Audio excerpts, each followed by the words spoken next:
Hello students, आज के इस वीडियो में मैं आपको क्लास 10th का रिवीजन टेस्ट है जो आपका यूटी फर्स्ट का वो करवाने जा रही हूँ स्टूडेंट्स। आपका जो गूगल शीट में टेस्ट आएगा आप उसको कैसे परफॉर्म करें। जैसे आपको स्क्रीन पे दिख रहा है मेरे बच्चों कि सबसे पहले जैसे दे रखा है नेम ऑफ स्टूडेंट, तो आप सपोज़ आपने कुछ भी रैंडमली अपना जो भी आपका नाम है आपने टाइप किया। सेकेंड, आपने अपना जो भी रोल नंबर है वो सपोज टाइप किया। थर्ड, आपने सेक्शन जिसमें है आप ए या बी में वो टाइप करें। उसके बाद अपना कॉन्टैक्ट नंबर जो भी आपका है वो लिखें। उसके बाद सपोज आपके नाम का स्कूल का नाम है आपका JNV, तो आप वो टाइप करें। After then click on next button. Your first question is, आपका पहला क्वेश्चन है which of the following organs in the human body where the magnetic field produce is significant. जो ह्यूमन बॉडी है उसके अंदर भी मैग्नेटिक फील्ड अपना role play करती है। वो कौन कौन से बॉडी के पार्ट हैं बेटा, तो आपके पास ऑप्शन है। Right answer is heart and brain. Next आपका है an electrical current always produce a magnetic field. क्या आपकी ये स्टेटमेंट ठीक है, गलत है, या अधूरी ठीक है या अधूरी गलत है। ठीक है, तो कोई भी चीज़ होती है बेटा या तो वो फॉल्स होती है या वो ट्रू होती है। अब इसने बोला है इलेक्ट्रिकल करंट, तो ओस्टेड के एक्सपेरिमेंट में क्या बताया गया था कि जब एक करंट कैरिंग वायर के अंदर करंट होता है, एक कंडक्टिंग वायर के अंदर करंट फ्लो करेगा। करंट किसकी वजह से होता है? इलेक्ट्रॉन्स की वजह से, इलेक्ट्रॉन के मोशन की वजह से। ये स्टेटमेंट आपकी ट्रू है कि इलेक्ट्रिकल करंट की वजह से किसी भी कंडक्टिंग वायर या किसी भी कंडक्टर के चारों तरफ जो फील्ड होता है वो मैग्नेटिक फील्ड होता है। Answer is true. नेक्स्ट आपका है which of the following statement is correct about overloading. Overloading क्या होती है, सबसे पहले ये पता होना चाहिए। जब हम एक सॉकेट पे एक से ज़्यादा अपने इलेक्ट्रिकल अप्लायंसेस को जोड़ देते हैं, जैसे कई बार हम क्या देखते हैं घरों के अंदर एक ही प्लग में टीवी भी ऑन कर रखा है, उसी से आपने कूलर भी चला रखा है, आपने अपने फ़ोन को भी चार्ज लगा रखा है एक ही पॉइंट पे, है ना। कई बार क्या होता है बेटा, ओवरलोडिंग की वजह से आपके डिवाइसेस के अंदर हीट प्रोड्यूस हो जाती है और वो डैमेज हो जाते हैं, वो जल जाते हैं। सेकेंड थिंग, कई बार क्या होता है बेटा, लाइव वायर और जो आपकी न्यूट्रल वायर है उसके भी आपस में कनेक्शन होने से भी आपका ओवरलोडिंग हो जाती है। इससे बचा जा सकता है। इसके बारे में क्वेश्चन है कि इसके बारे में कौन कौन सी बात ठीक है। आप तीनों ऑप्शन पढ़ें। Number 1, overloading can occur due to an accidental hike in the supply voltage, ये बिल्कुल ठीक है। Overloading is caused by connecting too many appliances to a single socket, ये बात भी ठीक है। Overloading can occur when the live wire and the neutral wire come into direct contact, तो ये भी बात ठीक है। कहने का मतलब आपके ऊपर वाले तीनों ऑप्शंस अगर आपके ठीक हैं तो आप किस पे क्लिक करेंगे? आप फोर्थ पे क्लिक करेंगे, ऑल ऑफ दीज पे। नेक्स्ट आपका है फाइंड द इनकरेक्ट स्टेटमेंट। इनमें से जो गलत है वो आपको टिक लगानी है। जैसे पहला है, a wire with the red insulation is usually the neutral wire, तो गलत है क्योंकि न्यूट्रल तो ब्लैक होती है और रेड वायर कौन सी होती है? लाइव, है ना। अगला है, field lines emerge from south pole and merge at north pole, तो ये बात भी गलत है क्योंकि फील्ड लाइन आपकी नॉर्थ से क्या होती है? इमर्ज, और साउथ में जाके मर्ज होती हैं, तो ये वाली बात भी गलत है आपकी। थर्ड है, magnetic field line can intersect each other, आपस में कट कर सकती हैं, तो ये बात भी गलत है क्योंकि अगर मैग्नेटिक लाइन एक पॉइंट पे कट करेंगी बेटा, एक पॉइंट पे इंटरसेक्ट करेंगी तो दो डायरेक्शन होंगी उस पे मैग्नेटिक फील्ड की, दैट इज नॉट पॉसिबल।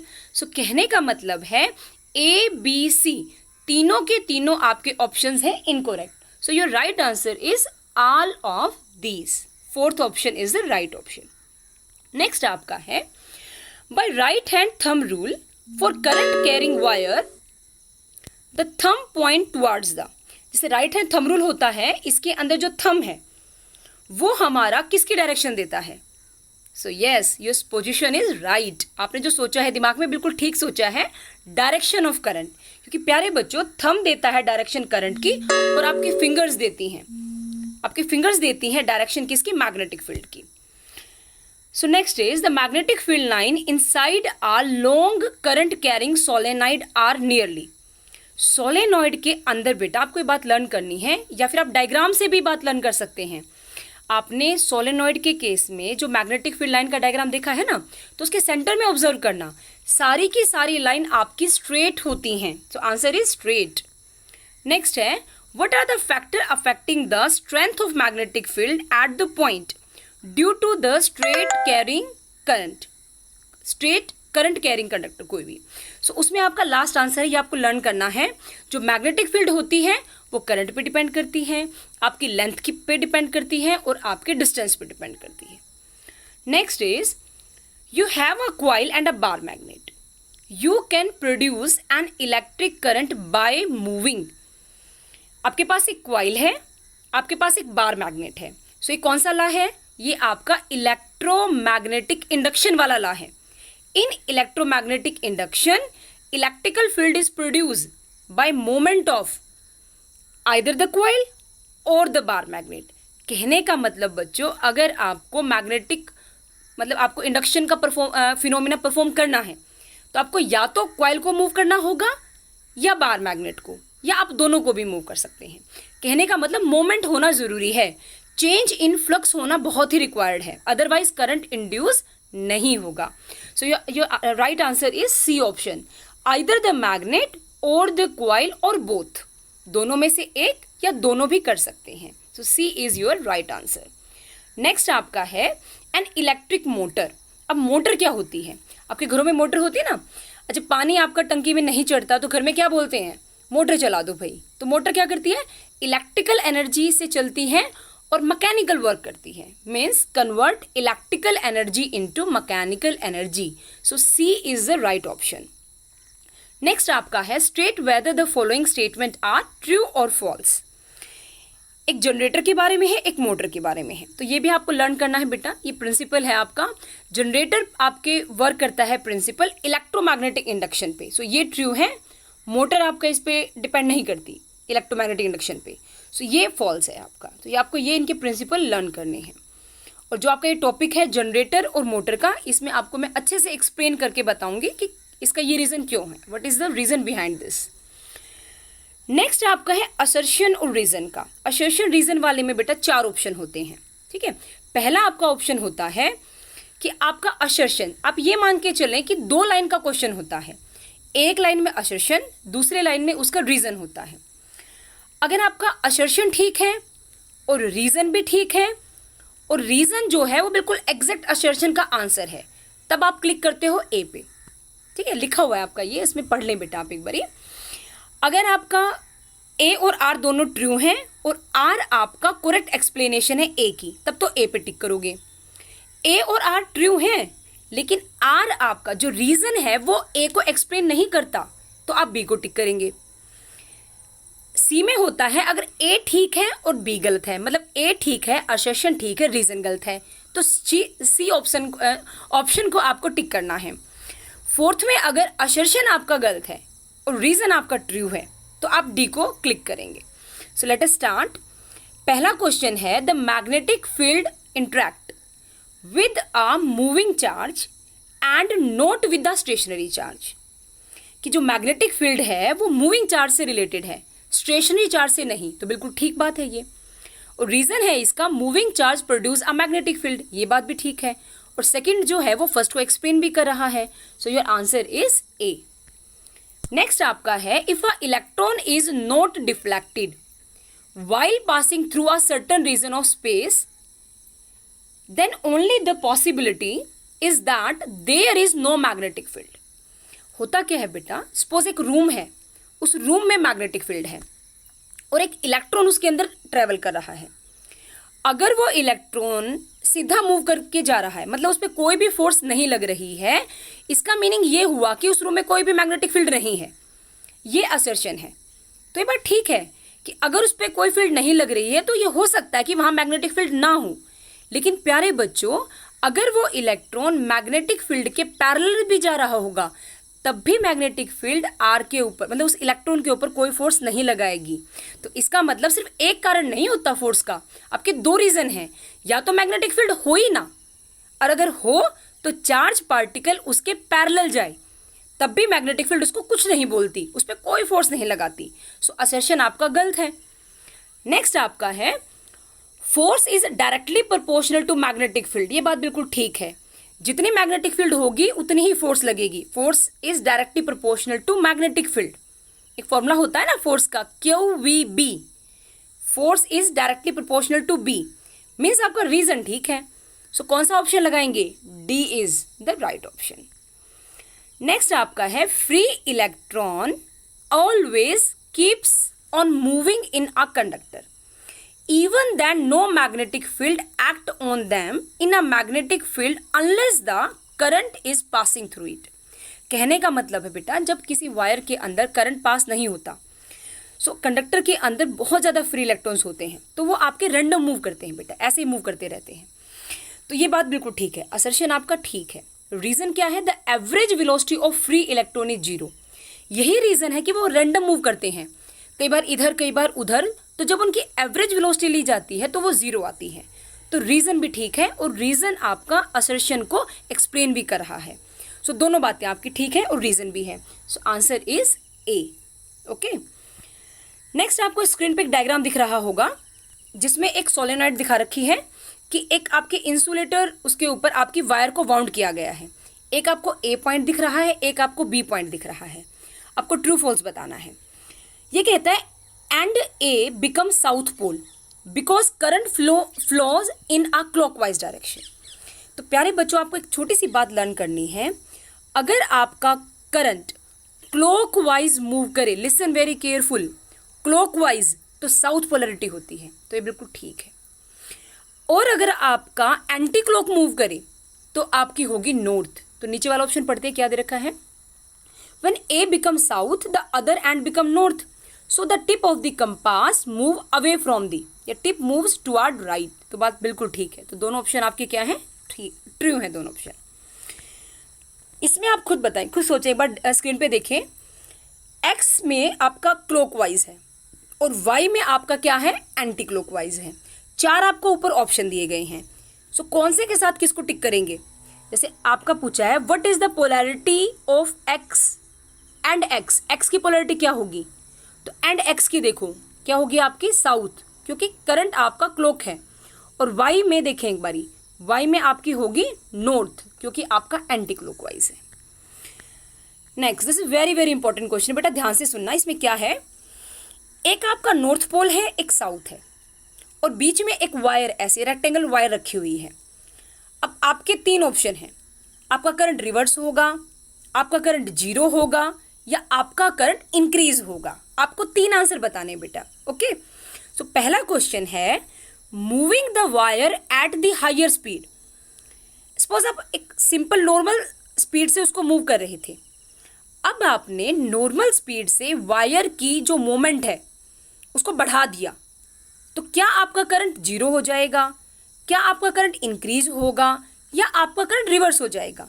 सो प्यारे बच्चों, जब आप मोमेंट को फास्टली करते हैं तो चेंज ऑफ फ्लक्स होता है, जो number of line passing through area है वो इंक्रीज होती हैं बेटा, और इंक्रीज होने से मैग्नेटिक फील्ड आपकी इंक्रीज होती है, तो करंट भी इंक्रीज होता है। बी है आपका moving the wire upward rather than downward. आपके डायग्राम में नीचे दिखाया गया है कि आपको नीचे मूव करनी है। अब वो कहता है भाई हम नहीं करते नीचे, हम तो ऊपर करेंगे। ऊपर करने से क्या होगा? सो ऊपर करने से मेरे प्यारे बच्चों करंट की डायरेक्शन रिवर्स हो जाएगी। सो answer is current reversed. Using a strong magnet. अब वो ये कहता है, ये नॉर्थ और साउथ जो लगा रखा है ना सिंपल बार मैग्नेट, हटा दो इसको। इसकी जगह पे आप स्ट्रॉन्ग, आपका हॉर्स शू टाइप का एक मैग्नेट होता है यू शेप का, उसको ले आते हैं। ऐसा करने से क्या होगा? ऐसा करने से मैग्नेटिक फील्ड बढ़ेगी, क्योंकि बार मैग्नेट के कंपैरिजन में हॉर्स शू टाइप का जो मैग्नेट होता है उसकी मैग्नेटिक फील्ड ज़्यादा होती है, तो करंट भी ज़्यादा होगा। So option is C. Next है holding the wire still in the magnetic field. Still होती है कांस्टेंट, भी हम नहीं हिला रहे, हम तो उसको ऐसे रखेंगे। तो ऐसे रखोगे तो फ्लक्स चेंज नहीं होगा, और अगर फ्लक्स चेंज नहीं होगा मतलब अगर आपकी वायर चेंज नहीं होगी, उसके साथ में मैग्नेटिक फील्ड चेंज नहीं होगा, तो करंट आपका 0 होता है बेटा। आपको लर्न करनी है बात। जब भी आप मैग्नेट या कॉइल के मोमेंट को रोक दोगे, क्योंकि पीछे क्वेश्चन आया था ना कि बार मैग्नेट या कॉइल में से किसको मूव करें, तो हमें या तो दोनों में से एक को मूव करना होता है या दोनों को मूव करना होता है। अब आप यहाँ पे देखें, नॉर्थ और साउथ तो पहले ही रेस्ट पे हैं। अब वायर को भी कह रहा है कि मैं स्टील कर दूंगा, तो वायर भी तो स्टील कर देगा, मैग्नेट भी रेस्ट पे है, तो करंट कहाँ से होगा? So there is no current in this case. Next है आपका moving the wire parallel to the magnetic field line. So प्यारे बच्चों, जैसे अभी एक पीछे क्वेश्चन था, इलेक्ट्रॉन पे मैग्नेटिक फील्ड अपना इफेक्ट क्यों नहीं लगाएगी? क्योंकि इलेक्ट्रॉन या तो उसके पैरेलल चल रहा होगा या रूम में मैग्नेटिक फील्ड ही नहीं होगी। सो यहाँ पे भी प्यारे बच्चों, अगर उसका मोमेंट मैग्नेटिक फील्ड के पैरेलल करोगे ना, तो पैरेलल होने से करंट आपका हो जाएगा जीरो। अगर आप वायर का जो मोशन है वो फील्ड के पैरेलल करोगे तो करंट आपका जीरो होता है। तो ये आपको बातें लर्न करनी है बेटा, इसको प्लीज अच्छे से लर्न कर लेना। It is very very important question. Okay, next आपका ये पीसा बेस्ड क्वेश्चन है। आप पैराग्राफ को पढ़ें और इसके आपको 2 क्वेश्चन है वो आंसर्स देने हैं। जैसे क्वेश्चन है, when the current flow through a conductor from south to north, then the magnetic needle place beneath it get averted to the west, वो वेस्ट में मूव कर जाती है, thereby proving that the flow of electric current produce a magnetic field। और ये लाभ आपको prove करता है कि मैग्नेटिक फील्ड प्रोड्यूस हो रही है। This is because the compass needle work as a small bar magnet. So when the magnetic needle is brought near another magnetic properties surrounding, then the like pole will repel, thereby the needle get deflected। So question is, name the rule for above said। इसने जो ऊपर इतनी बात बोली है, इसके लिए इनमें से कौन सा रूल है? तो प्यारे बच्चों, एक रूल होता है स्नो रूल। आपका फर्स्ट ऑप्शन है एस मतलब साउथ, एन का मीनिंग होता है नॉर्थ, डब्ल्यू का मीनिंग होता है वेस्ट। आपने एक एम्पियर स्विमिंग रूल नहीं बताया था, वही वाला, कि अगर आपका साउथ से नॉर्थ आपका करंट मूव कर रहा है तो आपकी निडल वेस्ट में मूव करेगी। तो ये इससे रिलेटेड है। नेक्स्ट आपको बताना है which is the weaker magnet. देखो क्लास में भी डिस्कस किया था ये हमने। 2 मैग्नेट है आपके पास, ठीक है। सपोज को 2 बच्चे हैं, उनमें लड़ाई हो रही है, तो अगर एक बच्चा दूसरे को ज्यादा धकेल रहा है तो कौन सा स्ट्रांग है? जो उसको ज्यादा धकेलेगा। अब नॉर्थ को रिपेल करता है, तो इसने स्ट्रॉन्गर पूछा है ना, सॉरी इसने वीकर पूछा है, तो वीकर कौन सा होगा? जो पीछे हटेगा। इसमें स्ट्रॉन्गर भी पूछ सकता था वो बेटा, आपके एग्जाम में स्ट्रॉन्गर भी आ सकता है, लेकिन इसमें वीकर पूछा है। तो दोनों का आंसर बताती हूँ मैं आपको। A is the stronger and B is the weaker, क्योंकि वो पीछे हट रहा है। ए उसको पुश किए जा रहा है और वो पीछे जा रहा है। बी भी तो उसको पुश कर सकता था ना, पर वो वीक है। सो answer is magnet 2 is weaker. So next है आपका इलेक्ट्रिसिटी से रिलेटेड आपके क्वेश्चन है बेटा। आई होप आपको जो मैग्नेटिक फील्ड ऑफ करंट है, ये वाले टॉपिक के क्वेश्चंस अच्छे से आ गए हैं। फिर भी अगर किसी स्टूडेंट को किसी क्वेश्चन में डाउट है मेरे प्यारे बच्चों, तो आप मेरे पर्सनल नंबर पे शेयर कर सकते हैं। मैं आपको और किसी एग्जाम्पल से और कोई हिंट देके आपको एक्सप्लेन कर दूंगी। सो अब आपके क्वेश्चंस हैं इलेक्ट्रिसिटी वाले चैप्टर से। सो स्टार्ट करते हैं। आपको स्क्रीन पे एक सर्किट डायग्राम दिख रहा है, उसमें आपके कुछ सेल हैं, आपके लैंप हैं। क्वेश्चन है, are the lamp are in series or parallel? तो ऑब्वियसली बात है किसमें है, ये आपकी सीरीज में है। नेक्स्ट है, electrical power is inversely proportional to. ये जिस बच्चे को फॉर्मूले लर्न होंगे वही बता सकता है। यस, रेजिस्टेंस, क्योंकि पावर के फॉर्मूले क्या क्या होते हैं? P इक्वल टू वी आई, ठीक है। इसने अभी कई बच्चे क्या करेंगे, देखो करंट भी है तो वो करंट पे टिक लगा देंगे, लेकिन क्वेश्चन में इनवर्सली बोला है, तो P इक्वल टू वी आई में तो P डायरेक्टली नहीं हुआ करंट के बेटा, तो करंट नहीं हो सकता। टेम्परेचर तो इसके फॉर्मूले में एक होता है पावर इक्वल टू W/T। सो आप ये ऑप्शन पे भी टिक कर सकते हैं, लेकिन अभी फिलहाल इसका ऑप्शन जो है वो क्या है, R। जैसे कैसे, एक पावर का फॉर्मूला आपका होता है P इक्वल टू आपका I²R, तो उसमें करंट का स्क्वायर आ गया। एक आपका होता है V²/R, तो उस रिलेशन से आपका आंसर क्या है, रेजिस्टेंस। इसको मैं ठीक कर दूंगी, इसमें जो टेम्परेचर है वो भी आ सकता है, क्योंकि एक पावर होता है वर्क अपॉन टाइम, है ना। तो इसमें दोनों ऑप्शन आ सकते हैं बेटा आपके। मैं इसको ठीक कर दूंगी। अभी इसमें सिर्फ एक ही ऑप्शन पे क्लिक है। थर्ड आपका है, electrical resistivity of any given metallic wire depends on. तो प्यारे बच्चों, जो इलेक्ट्रिकल रेजिस्टिविटी होती है वो नेचर ऑफ द मटेरियल पे डिपेंड करती है। आपकी लेंथ पे, एरिया पे, शेप पे, साइज पे, इन पे डिपेंड नहीं करती, डायमेंशंस पे डिपेंड नहीं करती, रेजिस्टेंस करता है, ठीक है। नेक्स्ट आपका है, the heating element of an electric iron is made up of. तो वो अलोय का होता है, नाइक्रोम। नेक्स्ट आपका ये 3 सर्किट डायग्राम दिखा रखे हैं। क्वेश्चन में पूछा गया है अगर हम एमीटर को कहीं पे भी लगा दें, जैसे फर्स्ट में चेक करें, सेकंड में, थर्ड में, एमीटर की पोजीशन अलग अलग है, तो क्या एमीटर के अंदर करंट आपका सेम रिकॉर्ड होगा या अलग अलग होगा। सो अगर आपको एक सिंपल सी बात, एक ट्रिक याद है कि एमीटर हमेशा सीरीज में जुड़ता है, तो तीनों में क्या है, सीरीज में है, तो करंट क्या रहना चाहिए, सेम। तो ये आंसर क्या है, ट्रू है ये बात कि तीनों सर्किट में एमीटर को कहीं पे भी लगाओ, बस क्या याद रखना है, सीरीज में होना चाहिए। वोल्टमीटर किस में लगता है, पैरेलल में, राइट। तो आप इसको लर्न कर सकते हैं। नेक्स्ट है out of the 2 wires P and Q the wire Q has greater resistance. Q का ज्यादा रेजिस्टेंस है, बिल्कुल ठीक है। आप पूछोगे क्यों मैम, तो आंसर है आर का एक फॉर्मूला होता है बेटा, रो L by A, area come resistance ज्यादा। तो आप चेक करो, क्यू का एरिया A बाई 2 नहीं है, हाफ है, एरिया कम है तो उसका रेजिस्टेंस क्या होगा बच्चों, ज्यादा, इसीलिए क्यू हैज ग्रेटर रेजिस्टेंस, ये वाला ऑप्शन ठीक है।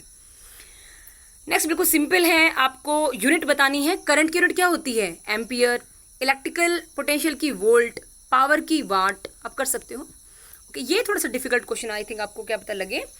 इसमें आपको एक छोटी सी ट्रिक याद करनी है। रजिस्टिविटी या रेजिस्टेंस इंसुलेटर का सबसे ज्यादा होता है। आप इसमें रेंज चेक करें, सबसे ज्यादा है 10 की पावर 10, तो इंसुलेटर में B इज द आंसर। एक क्या, सबसे कम होता है कंडक्टर का, सबसे कम कितना है, 10 की पावर -8, लेकिन वो तो 2 का दे दिया भाई, कंफ्यूजन। लेकिन 2 में आगे वाला देखो, एक है आपका 110 और एक है आपका 10, तो 10 छोटा या 110 छोटा, 10 छोटा, तो कंडक्टर पे टिक कर लो C। ओके, अब आपका है रजिस्टर और सेमीकंडक्टर। अब आपको एक छोटी सी बात यहाँ पे रटना लगा लो बेटा, लर्न करना लगा लो, एज यू विश। कंडक्टर से थोड़ा सा ही आपका ज्यादा होता है रेजिस्टेंस का टेम्परेचर, सॉरी रजिस्टर का रेजिस्टिविटी, रेजिस्टेंस की रेजिस्टिविटी। सो आंसर उसे सिमिलर मिलता हुआ कौन सा है, ए। सेमीकंडक्टर का रेजिस्टेंस इन बिटवीन होता है, किस किस के इन बिटवीन, इंसुलेटर और कंडक्टर के। So D is your option for semiconductor. तो आप इस टाइप से इस मैच इट को कर सकते हैं perform. So next is SI unit बतानी है आपको। करंट की क्या होती है, एम्पियर, रेजिस्टिविटी की ओम मीटर। अगला है if the potential difference across the end of a conductor is double and the current flow through it. अगर पोटेंशियल को डबल करते हैं, ठीक है, तो क्या होगा, the current flow through it get, क्या हो जाएगा आपका, इसमें ऑप्शन गलत दे रखा है आपका, डबल आना चाहिए बेटा। जो लेंथ है ना ये आपका, यहाँ पे डबल करना चाहिए, थोड़ा गलत है, इस पे टिक करती हूँ मैं, इसको ठीक कर दूंगी, यहाँ पे डबल आएगा। नेक्स्ट है resistance of a conductor depend directly on, जो रेजिस्टेंस है वो किस पे डिपेंड करता है, लेंथ पे। Next according to which law the potential difference across the end of a resistor is directly proportional to the current, ठीक है, प्रोवाइडिंग इट्स रिमेन कांस्टेंट। तो कौन से लॉ में होता है ये आपका होता है ओम्स लॉ में। ओम्स लॉ में V is proportional to I when R is constant. So I hope आपको ये सारे के सारे क्लियर हैं। नेक्स्ट आपके पास है the potential difference across a lamp is 12 volt. Potential आपको गिवन है, how many joule of electrical energy are changed into heat and light when a charge of 1 coulomb passes through it. मतलब पहले case में आपको energy निकालनी है क्योंकि joule unit है, बी में आपको दे रखा है ए charge of 5 coulomb passing through it, charge की वैल्यू चेंज कर दी, तीसरे में करंट की वैल्यू चेंज कर दी, ठीक है, तो आपको निकालना है। सो आपको ये फॉर्मूले अप्लाई करने हैं मेरे प्यारे बच्चों। फॉर्मूले आपके क्या क्या होते हैं, V equal to I R, I equal to Q by T, है ना, एक हीट का होता है I square R T. So आप अलग अलग फॉर्मूले, power equal to work upon time या एनर्जी अपॉन टाइम, सो जो आपके पास अलग अलग फॉर्मूला है उनको अप्लाई करके आप ये न्यूमेरिकल निकाल सकते हो। तो आप ये ट्राई करना, very very easy numerical. Next आपके पास है what would be the effect on the resistance of a metal wire of. Metal की वायर पे की रेजिस्टेंस में क्या इफेक्ट पड़ेगा। Number 1 length, sorry increasing its length, अगर लेंथ इंक्रीज करते हैं तो रेजिस्टेंस इंक्रीज होता है, डायमीटर करेंगे तो वो एरिया से रिलेटेड है तो डिक्रीज होगा, टेम्परेचर इंक्रीज करेंगे तब भी आपका रेजिस्टेंस बढ़ता है। कंडक्टर की बात हो रही है ये। नेक्स्ट आपका है which of the following registers arrangement A और B has the lower combined resistance. देखो यहाँ देखो बेटा, एक आपका है 10 ओम, एक आपका 10 ओम के पैरेलल में है 1000 ओम। तो पैरेलल में जब भी कोई कॉम्बिनेशन होता है ना बेटा, हमेशा उसका रेजिस्टेंस कम आता है। So B is the answer. So I hope student आपको जो जो मैंने ये प्रैक्टिस सेट करवाया है ये आपको अच्छे से क्लियर है। फिर भी अगर किसी स्टूडेंट को कोई डाउट है बेटा जी, तो आप मुझसे कॉन्टैक्ट कर सकते हैं मेरे पर्सनल नंबर पे। So thank you very much student.